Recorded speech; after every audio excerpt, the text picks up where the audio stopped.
మరో breaking news చూస్తున్నాం. తెలంగాణ సచివాలయంలో ప్రజాపాలనపై కేబినెట్ సబ్ కమిటీ భేటీ కానుంది. డిప్యూటీ సీఎం భట్టి విక్రమార్క నేతృత్వంలో సమావేశం కానుంది. మంత్రులు శ్రీధర్ బాబు, పొంగులేటి శ్రీనివాసరెడ్డి, ఇతర అధికారులు ఈ సమావేశానికి హాజరు కానున్నారు. ప్రజాపాలన దరఖాస్తులు తదితర అంశాలపై చర్చించనున్నారు.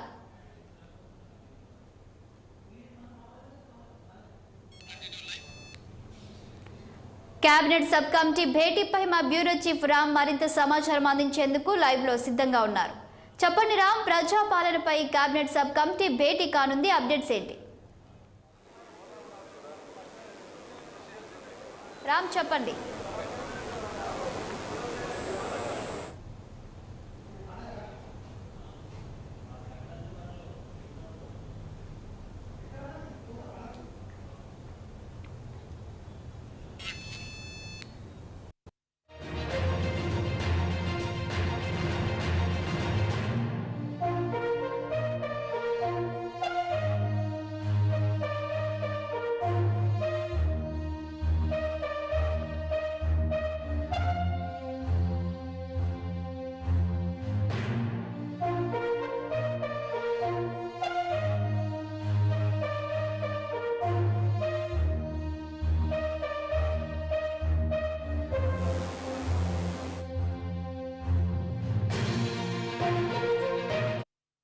తెలంగాణ సచివాలయంలో ప్రజాపాలనపై కేబినెట్ సబ్ కమిటీ భేటీ కానుంది. డిప్యూటీ సీఎం భట్టి విక్రమార్క నేతృత్వంలో సమావేశం కానుంది.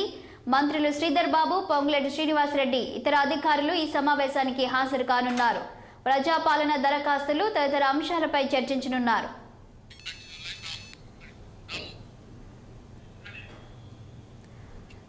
కేబినెట్ సబ్ కమిటీ భేటీపై మా బ్యూరో చీఫ్ రామ్ మరింత సమాచారం అందించేందుకు సిద్ధంగా ఉన్నారు. రామ్ చెప్పండి, ప్రజాపాలనపై కేబినెట్ సబ్ కమిటీ భేటీ అయితే కానున్నట్లు తెలుస్తుంది. దీనికి సంబంధించి తాజా అప్డేట్స్ ఏంటి? శాలిని, ప్రజాపాలన దరఖాస్తుల సంబంధించిన విషయంలో కేబినెట్ ఏదైతే ఇప్పటికే రాష్ట్ర ప్రభుత్వం కేబినెట్ సబ్ కమిటీ నియమించింది. ఈ కేబినెట్ సబ్ కమిటీకి చైర్మన్గా డిప్యూటీ సీఎం భట్టి విక్రమార్కను నియమిస్తూ పొంగులేటి శ్రీనివాసరెడ్డి మరియు శ్రీధర్ బాబు ఇద్దరు మొత్తం ముగ్గురుతో కూడిన కేబినెట్ సబ్ కమిటీని రాష్ట్ర ముఖ్యమంత్రిని నియమించారు. గత నెల అయితే కాంగ్రెస్ పార్టీ ఎన్నికలకు ముందు 6 గ్యారంటీలను 100 రోజుల్లో అమలు చేస్తామన్న దానిపైన గత నెల 28వ తేదీ నుంచి ఈ నెల 6వ తేదీ వరకు కూడా అభయహస్తం దరఖాస్తుల స్వీకరణ కార్యక్రమం జరిగింది. 6 గ్యారంటీల పథకానికి సంబంధించింది. అయితే దీనిపైన ఈ నెల 8న కూడా జిల్లా కోఆర్డినేటర్స్తో పాటు జిల్లా నోడల్ అధికారులతో పాటు మంత్రులు అందరితో కలిసి వివిధ శాఖల ముఖ్య కార్యదర్శులతో కలిసి ముఖ్యమంత్రి రేవంత్ రెడ్డి ఉన్నత స్థాయి సమీక్షా సమావేశం కూడా నిర్వహించారు. అనంతరం జరిగిన మీడియా సమావేశంలో కూడా పొంగులేటి శ్రీనివాసరెడ్డి, పొన్నం ప్రభాకర్ గౌడ్ తదితరులు కూడా ఆ యొక్క సమావేశ వివరాలను కూడా వివరించారు. ఈ నెల 31 వరకు కూడా ఈ 6 గ్యారంటీల పథకాలకు సంబంధించిన డేటా ఎంట్రీ పూర్తి అవుతుంది. ఆ డేటా ఎంట్రీ అనంతరం మళ్ళీ ఇంటింటికి తిరిగి సర్వే చేస్తారు అధికారులు అని చెప్పారు. రాష్ట్ర వ్యాప్తంగా కూడా మొత్తం అన్ని గ్రామ పంచాయతీల్లో అదేవిధంగా మున్సిపాలిటీ వార్డుల్లో కూడా దాదాపు 1,25,00,000 దరఖాస్తులు ఈరోజు ప్రభుత్వం తీసుకున్న నిర్ణయానికి వచ్చాయి 6 గ్యారెంటీలకు సంబంధించింది.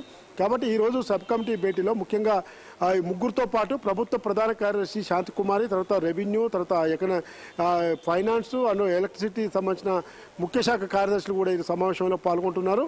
అయితే ఏ పథకానికి సంబంధించిన దరఖాస్తులు ఎన్ని వచ్చాయి, ఆ డేటా ఎంట్రీ జరుగుతున్న తీరు ఏంది, ఏ పథకాన్ని మనం ముందు తీసుకోవాలి, ఏ విధమైన ప్రభుత్వం పైన ప్రత్యక్షంగా పడే ఖజానాపై ప్రత్యక్షంగా పడే భారాలు ఏ పథకానికి సంబంధించి ఉన్నాయి, ఇతర పరోక్షంగా పడే భారాలు ఏ విధంగా ఉన్నాయనే దానిపైన కూడా ఈ సబ్ కమిటీ భేటీలో చర్చించే అవకాశం ఉంది. ముఖ్యంగా ఈ 6 గ్యారంటీలు 100 రోజుల్లో అమలు చేస్తామన్న దానికి కట్టుబడి ఉందని చెప్తున్న కాంగ్రెస్ పార్టీ ప్రభుత్వం ఈ 6 గ్యారంటీల పైన తమ దూకుడును పెంచి పార్లమెంట్ ఎన్నికల్లోపు ఖచ్చితంగా కొన్నైన పథకాలు ఇచ్చి ప్రజలతో ముందుకు వెళ్లాలని ముందుకు పోతా ఉంది. ఈ నేపథ్యంలోనే ఈ కేబినెట్ సబ్ కమిటీలో చాలా కీలక నిర్ణయాలు కూడా తీసుకునే అవకాశం ఉంది. శాలిని, థాంక్యూ రామ్.